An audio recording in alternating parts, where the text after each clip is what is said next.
These darn tourists, that's what happens when your farm is within an hour of the beach. They get lost. I hope he don't have a man bun. Get him speeding up here. He's driving like he stole it. Are you lost? Is this the famous Brad and Deb from Piney Grove? That's none of your business, sir. There's no sandy beaches here. There's no fishing here. There's nothing but work here, so you don't look like the type that likes to work. I'll see you. Take off that hat. I know you got a man bun under there. He's got a backpack like he's going hiking or something. It's like 120 degrees here this morning. So I said that I had work to do and he was getting ready to haul tail out of here, but I actually do have something I need a little help with, and that is putting together the stainless steel table that I've had back home for years, and I finally brought it out here to Piney Grove. But we're gonna do a little IQ test for Lucas here. We've got this thing right here, okay? And we've got this. How does this fit into this?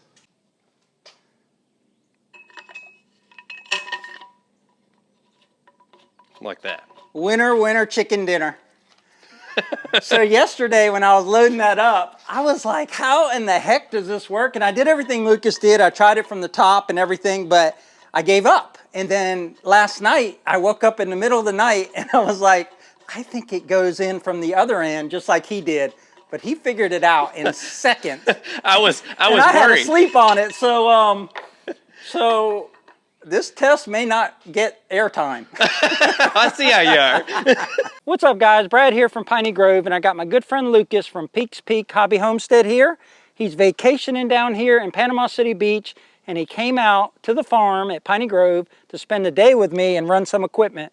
So we've been having a blast. We've been going across the property in the Hyson.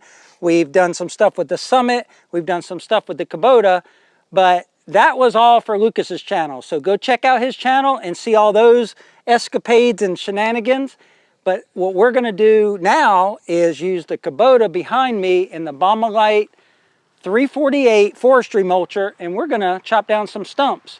I'm looking forward to this. I've never seen one of these mulchers in real life, and he tells me that it also will grind stumps. And I was looking at this, the first thing I noticed is the teeth on it are the exact same teeth that my stump grinder has. So I think this is gonna be impressive. Yeah, this is one of those machines, and we say that about a lot of machines, both of us do, that you don't realize you need it until you get it. And I kind of thought it would be something that I would use occasionally, but all my mind can think about is all the things here at Piney Grove that it can do. So let's take a look at these teeth he was talking about. They're rounded. You can actually turn them 3 different ways as they start to get dull. And I've been hitting a lot of dirt. And what do you think? Are they still feel pretty sharp to you from what you know from the stump grinder? Yeah, I mean, really you can kind of go around them and feel, and they're pretty uniform all the way around. So I think these, yeah, I don't think they're hurt at all.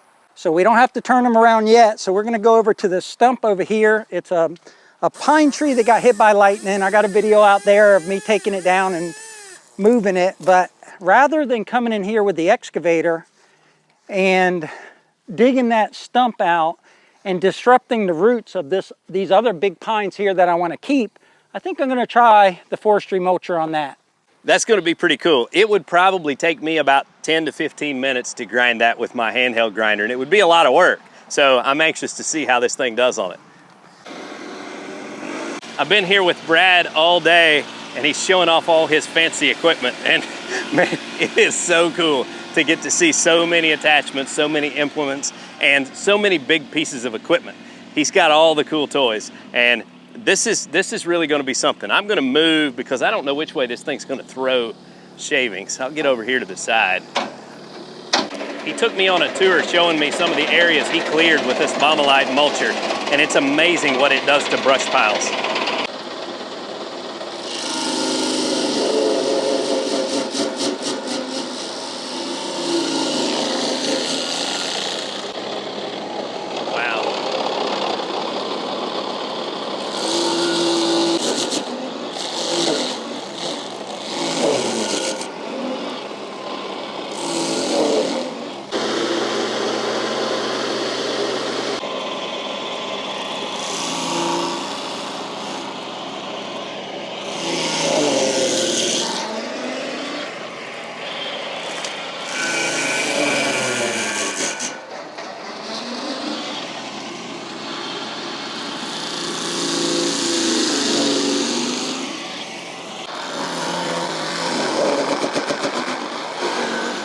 I feel like I need one. Now, I've got to start with a tractor because I don't have anything big enough to run that, but my goodness, that is awesome. He is really feathering the controls to make sure that he doesn't kill his tractor. And I feel like that probably takes some practice because you can't take too big of bites. Kind of like they say, you know, how you eat an elephant, one bite at a time. Can't take the whole stump at once. Nearly down to ground level, and it's been less than 5 minutes, I'm sure. I know jealousy is one of those qualities that we're not supposed to have, but I'm feeling just a little bit right now, just a little bit. Wow. You were timing it, so I know that it didn't take very long, but No. you could hear it definitely bringing the tractor down, right? That's 32 PTO horsepower, so that's a lot of Right. momentum that stump was slowing down, but it got it done. Yeah, and I don't think he had that hard of a time kind of feathering the hydraulics in order to make that happen. It didn't look like it was that difficult. Let's take a look at what we got here. So that stump was, you know, that big. It's got a few roots going off there. It was at least this high too. Yeah, it was pretty tall, and it reduced it down. You know, there's just sawdust basically here. How far was it throwing it? Was it throwing it all the way over to you? Actually, no, not that far at all. It was throwing it about 4 feet behind the machine. There were a few stragglers that went a little further out, but I was standing only probably 12, 15 feet back. The actual stump of a pine tree is pretty tough. Not that oak isn't tough, but pine's pretty tough. But I'm happy with that right there. That means I don't have to dig it out. That's closer to the ground. It'll rot. In a couple years, it'll be gone. But that's pretty impressive. Well, yeah, this was a 12-inch stump, and I wouldn't be a bit afraid to use this the way that you were just using it, as long as you take care of your tractor and don't try to take too big of bites. That it's designed exactly like my stump grinder is designed. He talked about feathering the 3-point hitch. What I was trying to do was back over it and let it down just half an inch. Right. And then see if that would slow down the tractor when I went over it. And if it did, I would pick it up. And you probably saw in Lucas's video where it was popping up and down a little bit, but it didn't stall the tractor. We got that stump turned into, you know, a bunch of grindings in just a few minutes. And I know you've got a mechanical stump or a manual stump grinder, Right. but this stump would have took you how long versus that?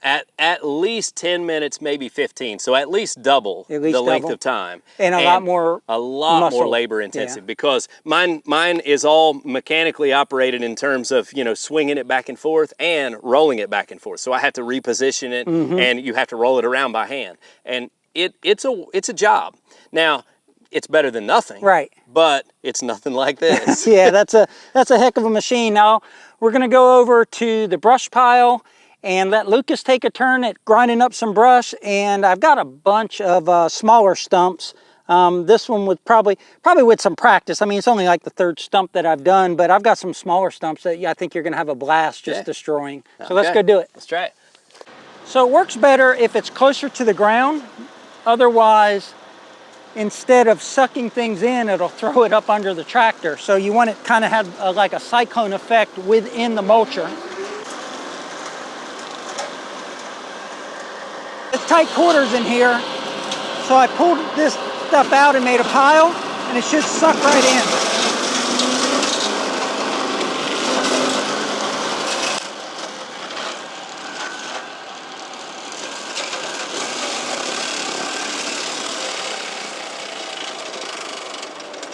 So when you're backing up, you got to make sure it's low so that it doesn't throw it under the tractor like it did there.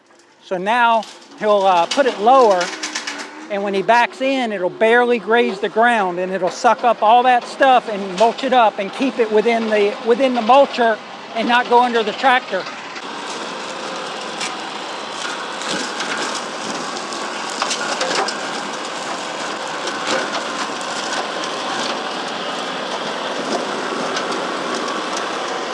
Now he's going to go into that thick stuff there.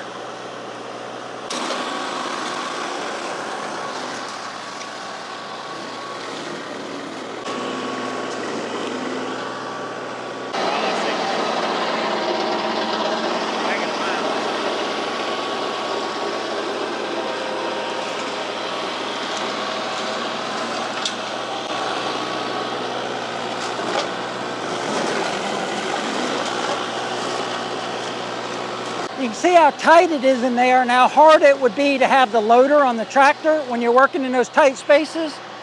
But he's knocked down like 14, 15 big brush trees. Not quick enough. Undo the PTO. So what happens on something big like that, it's just too much for the tractor to handle.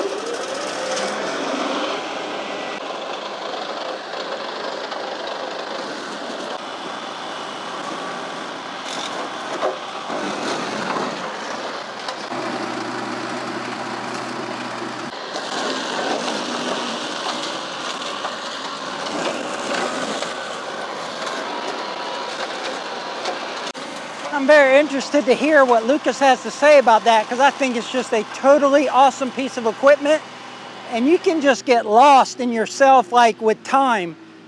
He cleared that area in just a couple minutes. I mean, he was only on the tractor a few minutes. Guys, this is one cool piece of equipment. So I've watched some videos of these forestry mulchers before, but never been able to see one in person, and getting to operate it was awesome. This is the kind of stuff that I've been doing with a bush hog and bending up my bush hog and tearing it up. It's just not made for that. And I was backing over trees that were 2.5 inches like nothing. I did stall it one time. I got a little too aggressive on a whole clump of trees, but it's pretty easy to use. I mean, if you're used to operating a bush hog or something like that, you wouldn't have any trouble operating this. It's going to take a little bit of practice to learn what you can and can't do. I think there are probably ways to get a hold of the trees that I was just pushing backwards by keeping it too low. So with a little bit of practice, I think you could grab those and pull them in under it. Yeah, he's exactly right. When you go in and it cuts that tree off low and you can't keep backing over the tree because you don't want to hit these other big trees, you're left with 10 or 12 foot of brush that you can't get out. And in most cases, you're gonna have to pull that out by hand or get a grapple on the other tractor and pull it out and make a pile and then just mulch up the pile. Or you can just leave it there and rot, because you have destroyed it at the root level, and the most it's gonna do is send some sprouts up that you can maintain in the future with a brush hog. But that area right there, I don't know, probably 8 to 10 minutes. How long would that have taken you? I would have to spend a couple of hours on that, because I've got to get a chainsaw in there, cut it up, cut it into brush, and then drag the brush out and put it in a pile. I've got a wood chipper, so I could chip it when I'm done with that. But I mean, all of that's going to take quite a bit of time. So just turning it into what we turned this into here would take a couple of hours with the equipment I have. Here, let me show you what this turned this into. We backed over these piles, and this is what's left. So for me to be able to do this, I would have to grab this brush, you know, if I'm using a chainsaw, and I chop them off like this piece that I pushed back in there, then I've got to drag all of this brush out and pile it up, get my wood chipper, and come in and chip it up. If you learn how to operate it, you're gonna do it all at once. It really is an awesome piece of machinery, and I am so glad that, you know, Baumalight chose us as a channel to demonstrate it. I'm going to jump on the tractor and do a little bit in this, what I call my mulch pile, and show you how we can take things that are taking a long time to decay and turn them into basically garden-ready soil. All right, so now he's getting ready to take care of something that I have quite a few of on my property, and that is brush piles. He has these great big mulch piles that he's created, and there they are, great big hill in the woods. And I don't have them that big, but I have lots of brush piles everywhere. And he's gonna back into this and turn it into mulch. And I've seen some of the other piles he's done already, and it works great. It's amazing how much it condenses the pile down. No question that's effective. That's a big deal too. That was all just big old chunks of wood and everything, and now it's almost ready. I would say it is ready for a garden. So this is the kind of stuff that's in this pile, and he's turning it into garden-ready mulch. I was just saying, I have brush piles all around my woods where I clean up brush and pile them, and I've been trying to use the wood chipper to clean some of that stuff up. But I mean, seriously, you're just backing in and turning it into soil that's gonna help everything grow. That's what I found last weekend, and this thing I was thinking would do like what Lucas was doing with forestry mulching, like go into some thick area and just take this 16-foot tall trash trees and just kind of clean it up and make it look better. But I had these same piles Lucas is talking about where I piled up some stuff I had brush cut earlier with the tractor or the grapple, whatever, And I was like, well, let me just back over that and see what happens. And this thing has been sitting here decomposing for, we've owned this property for 6 years, and it's been decomposing probably 4 years. And I mix it with the excavator occasionally, but this is gonna expedite that, because the more I work on this, work on it a little bit every weekend, a couple hours here and there, I can get this whole thing reduced and have it ready for the garden for next season. Yeah, so there are 2 uses of this forestry mulcher that I had no idea it would be good for, and that is grinding stumps. Yep. And mulching the brush piles. Really impressive. But I gotta get Lucas back to his family. They're at the beach house waiting for him. He gave me a few hours of his time to come out here and make some videos with me, hang out, have some alone time with a fellow content creator. Yeah. We're gonna let him get back to his wife and his child out there on the beach, catch some fish, get some good dinner. Yeah. Lucas, got some dirty hands here, That's but all right. I appreciate you coming out here. Hopefully you had fun on the machines today, got some good content for your channel. This is our 3rd time doing this. I can't wait till the next time we're together. Yeah, I can't wipe the grin off my face. I've had a great time with Brad. He's a great host, but also he's a great content creator. I look up to him. We've kind of grown our channels together, but he's doing a little bit better job than me. So I learn something from him every time I work with him, and I appreciate the way he's willing to share and also let me use his equipment. Check out Peaks Peak. He does a lot of the same things, but he does it differently in his own way, and that's cool. I enjoy watching his channel, doing milling. He's a little bit of a gearhead. He likes to work on some things. He likes to push his tractor to the limit, and he just in general enjoys the great outdoors. Yep. And that's why we bought Piney Grove, is to enjoy the great outdoors, be outside more than we're inside. And I feel like you and I are partners in that. We really enjoy that part of it. Absolutely, enjoying God's creation. That's what it's all about. All right, guys, we'll catch you on the next one. And until then, remember, life's short, tractor hard. Y'all have a good day. Take care.